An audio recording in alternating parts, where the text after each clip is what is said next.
नमस्कार मित्रांनो. लग्नानंतर होईलच प्रेम या मालिकेचा नवीन प्रोमो समोर आलाय आणि त्यामध्ये पाहायला मिळणार आहे की जीव आणि काव्याचा अफेअर उघड झाल्यामुळे जबरदस्त ट्विस्ट पाहायला मिळतोय.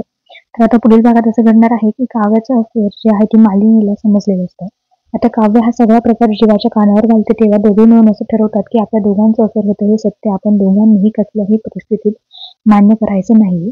कारण आपल्या दोघांचं एकमेकांवर खूप प्रेम होतं आणि हे जर पार्थला समजलं तर आपल्या घरात खूप मोठा तमाशा होईल.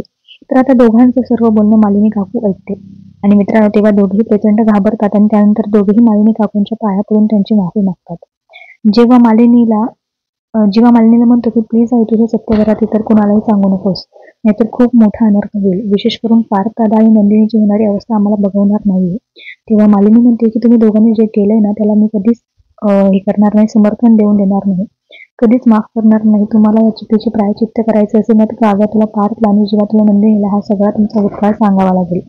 आणि जर तुम्ही हे केलं तर ते दोघेही यातून काहीतरी मार्ग काढून तुम्हाला मोठ्या मनाने माफ करतील. तर आता मालिनी काकू असे म्हणतात काव्याची मनात मात्र धडकीच भरते आणि ती स्वतःशीच विचार करू लागते की जर मी पार्थला माझं आणि जेव्हा अफेअर होते सांगितलं तर पार्थ सगळ्यात अगोदर माझ्यावर ओढून माझ्या भांड्यातलं कुंकू नावाचं कुंकू जे आहे ते मला पुसायला लावतील आणि आता मला त्यांच्या नजरेतून कायम उतरवतील. त्यामुळे आता काव्याची जी आहे ती मनाची खूप अवस्था वाईट झालेली असते.